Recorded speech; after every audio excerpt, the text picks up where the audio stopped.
Hi guys, this is the Forgetful Scholar and let's chat about books. So this week was Saul the Super Cat, The Raven, and Shades of Cinderella. Yeah, okay. So this week was pretty good. So let's get into the first book, which is Maelstrom,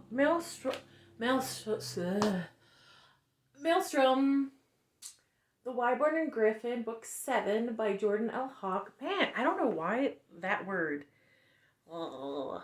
Anyway, so this is Saul the Super Cat, and this is an historical, supernatural, paranormal, Cthulhu, celestial horror romance. Yeah. So this is the seventh of the series of the Whyborne and Griffin, and I'm just absolutely adoring it. And because it is the seventh, there isn't much I could talk about without giving anything away. So this one's probably going to be a little shorter, but that's okay, right? So this is a 4-star, and I absolutely adored it, just like I liked all the other 6 books ahead of it. The mystery was fun. I think by now I kind of got the writer style down, so the clues that they leave behind, I'm like, oh, I'm picking them up. Oh man, I wish I could talk today. I just can't. So sorry about that. Sorry. So I could pick them up a little bit faster now, so I wasn't really surprised by the surprise bad guy, but it was still a fun mystery to kind of like go along with Griffin and Whyborne as they figure out how it happened. And then there's a twist towards the third final conflict, which is really fascinating. I really enjoyed it. The romance, of course, wonderful ending. So why is it called Saul the Super Cat? So from book 1, Griffin has had like a kind of chunky tabby named Saul. And this week one of the lesser monsters, because it does deal with like H.P. Lovecraft lore and stuff like that. So one of the lesser monsters was this sort of rat familiar thing, really gross description. Blah. So Whyborne, with all his super magical powers, couldn't take, because like the rat thing like attacks him at their home. He couldn't take it out. Griffin, with all his abilities, couldn't take it out. Whyborne's sister, who's a badass warrior, she couldn't take him out.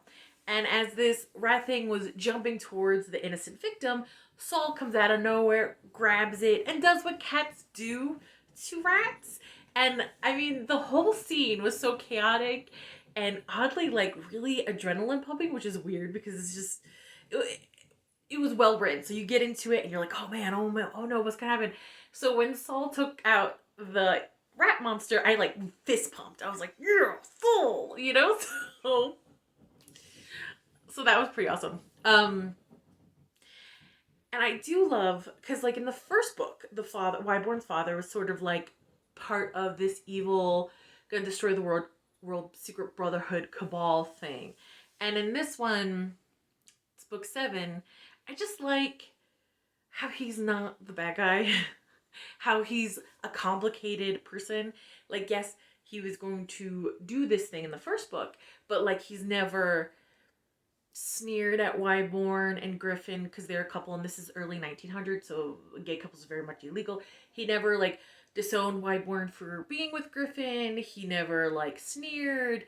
He kind of just assumed Whyborne would marry like a beard and have kids and still be with Griffin. But when Whyborne, that's not going to happen, he's like, okay. So he invites Griffin to family outings and,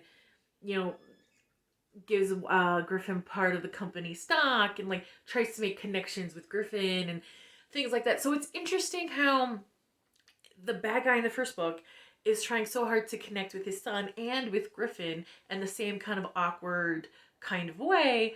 Meanwhile, Griffin's parents, who adopted him and saved him from the mental institution, when he said he's not giving up Whyborne, they disowned him and haven't spoken to him since. So it's such an interesting thing, and I really love this writer, how they, like, this is such an over-the-top world where they're, cosmic horror monsters and eldritch gods and magic and, all these things, and yet somehow she makes these personalities and these characters, even secondary characters, complicated and grounded. And it's just wonderful how they're able to kind of do that with this over the top setting, still make the people relatable and grounded and complicated and intriguing. So that's fantastic. So Jordan L. Hawk, I'm really enjoying the series. So that was really good. 4 stars. I really liked that one. So the next one is The Raven. So The Marriage Most Scandalous by Johanna Lindsay. And this is a reread for me, a revisit, because last two books of hers I didn't particularly like all that much. So I wanted to remind myself why I love her so much. And this is one of my favorite books from her. It's not a 5-star, but it's really close. It's like 4.9. You know what I mean? So this is basically a story of Sebastian and Maggie. So Sebastian, first page, we open up to a duel. So Sebastian is in a duel with his best friend because he slept with his best friend's wife. Hold up, he didn't know. This is a historical FM. And he didn't know that his friend married this woman because they were touring the continent, as the ton does in that day and age. And he slept with this beautiful French woman who hit on him. And he was like, okay. Turns out the next day, it was his best friend's wife. He didn't even know his friend got married. Nothing. So he goes to the duel, basically ready to, just die because he's not going to shoot his friend. His best friend and him, their fathers have been best friends. So when he's going to the duel, Sebastian's father, forbids him from doing it. And he's like, if you do this, don't bother coming home. So he's like, well, okay. So he goes to the duel, prepared to not hurt his best friend. And then an accident happens and he ends up winning the duel. So he leaves for the continent, never to return. At least that's what he believes. So he makes his way in the continent, helping people out of problems. It kind of seems to happen accidentally, Then all of a sudden he has a reputation for finding lost people, lost things, and fixing problems. And he's known simply as the Raven. Actually, I'll put this up to 5 stars, I think, because I think this is one of the ones I do like. Hey, you'll love this, try to lend out for people. So anyway, sorry. So that's where Sebastian is, you know what I mean? He's very broody, at least in the beginning. Now Maggie's the next door neighbor, and she was just a kid when this happened. Through an unfortunate series of events, she ends up living with the Townsends, which are Sebastian's family. She's their ward. And then all of a sudden, really coincidental accidents keep happening to the father. So no one listens to her, so she goes to the continent because she's heard whispers of the Raven and how he just always fixes things and always finds out what you need, and he never fails a job.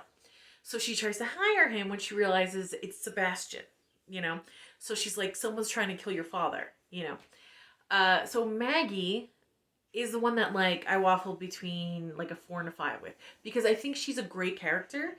And sometimes when I read it, she's a little annoying, and sometimes when I read it, I absolutely adore her. So I know that sounds weird. It's just that she's a very stubborn, know-it-all kind of character, and sometimes when I'm in a different kind of mood, I don't really like that, and then sometimes when I'm not in that particular bitchy mood, I adore her.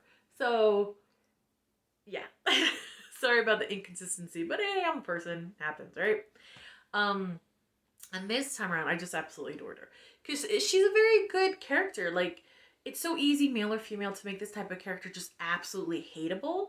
And the thing is, most of the time, I would say 99.99% of the time, I absolutely adore her. You know what I mean? So basically this story is a fake marriage trope. To get him into the house to investigate, they have to pretend they're married because he was disowned. The mystery's cute. It's not a very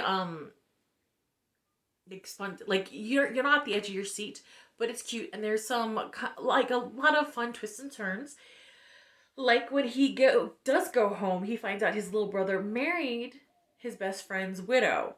The reason the duel happened in the first place. So there's a lot of tidbits that you need, like when you read this, you get to the bottom of. So I'm not going to spoil anything like that. I really do like it.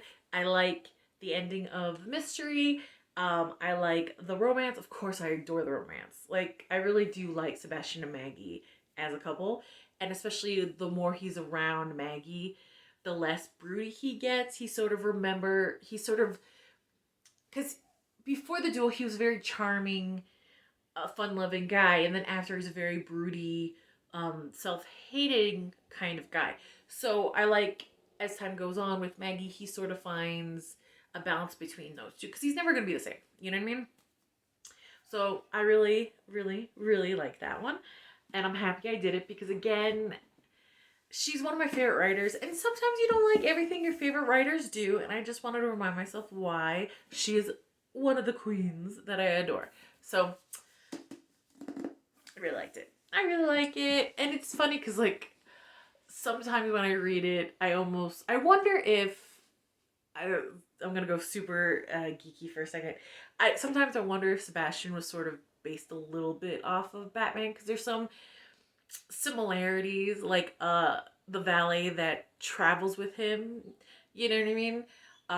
Went into disownment with him, and is like his right man. Man always kind of reminds me of Alfred a little bit, even though he's a young man. And then there is a little urchin he kind of sort of adopts, but he's still kind of emotionally distant from, who's very charming, a little scamp. So, like, sometimes I'm like, I wonder, but it's not blatant or anything. I know, I like comic books. Don't worry about it. Probably just me being a nerd and reading too much into it. So, no worries. So, the last one, let me bring it up. Sorry, my book. There we go. So the last one I'm going to talk about is a series that I've been doing lately. His Human Ward, Monsters Love Curvy Girls, Book 5 by Michele Mills. So this one, these are just so much, they're just like fun, you know what I mean? So this one, I would say probably 3 stars, which is kind of consistent with the overall of all these so far. So this is Charlotte and Than. And Than, we met him in the previous book. He is the neighbor and arch nemesis of Skull, who sort of now are frenemies. Yeah, and Thane is the Fire Lord, which the more you read into the book seems sort of like a duke, kind of like he's not royalty, but he's cousins with the queen and things like that. So it opens up with their version of Child Protective Services telling him that his great uncle left his adopted granddaughter in Thane's charge. Now, did I explain that right? Yes. I know it gets a little confusing, but on the page it makes perfect sense. So his great uncle, who's the black sheep of the family, left and kind of went on an adventure, never returned. Turns out he went to New Earth, fell in love with a human, decided to settle there, and he adopted his human mate's daughter. Now, the human mate's daughter is our main heroine, Charlotte's mother. Yes, even saying that out loud and knowing that's all accurate, I'm like, confusion. Okay, no, that's how it is. So, they, like, Thane and the social worker are under the impression that Charlotte is like a kid. She's not. She is going to be 20. So that's how, so she's 19, going to be 20.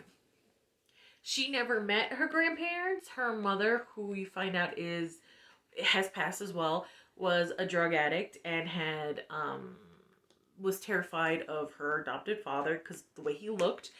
It is implied that maybe the mother had some mental health issues that didn't get helped, and that's why, So Charlotte is aware of the aliens, how they look like red demons and all that stuff.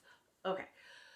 So when we open up on her, because Thane's like, no, I'm gonna go with Earth. I'm gonna go get her now. And it's hard for him to have a child in his life because he's a widower, and his last wife and his 3-year-old son were killed in a fire.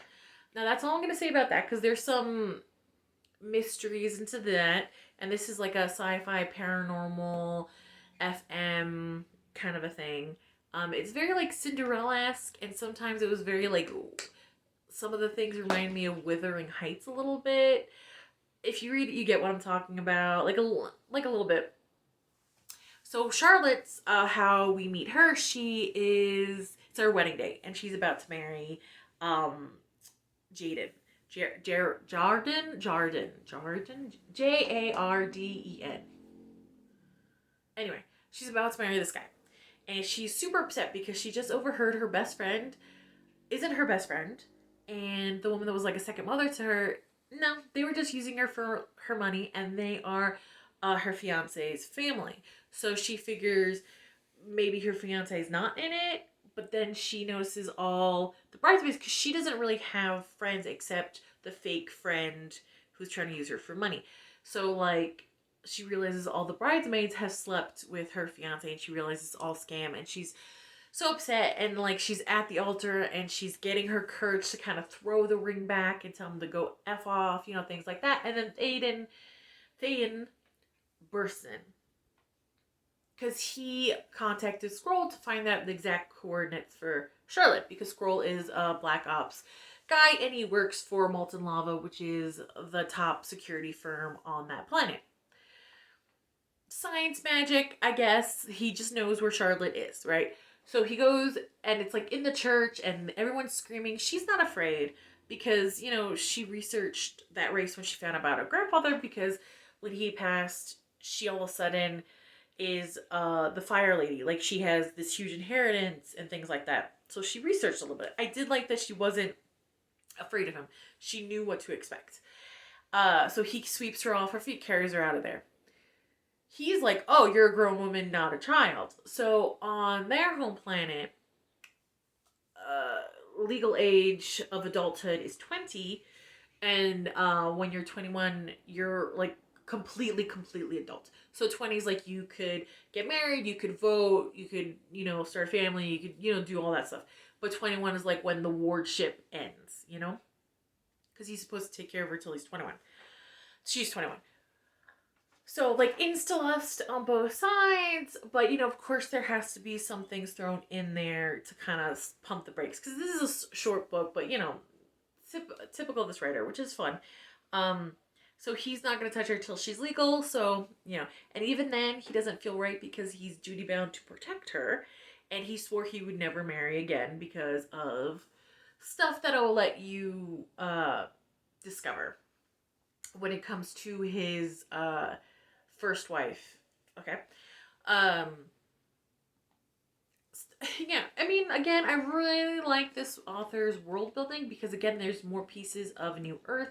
Like, Charlotte grew up no indoor plumbing, things like that. Like, and then all of a sudden, when she was in college, she stayed at the dorm, and it's like the new part of the new construction, and how they're trying, like, how New Earth is trying to get on their feet, and things are all bright, shiny, and new. So that's pretty cool, so I really like that. And I love that Charlotte becomes best friends with a female alien on the planet.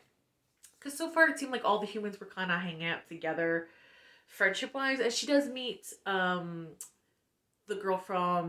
human girl from the last book, Ariana Gonzalez, the fifth. So she does meet her, and she's kind of awestruck because she's the fifth,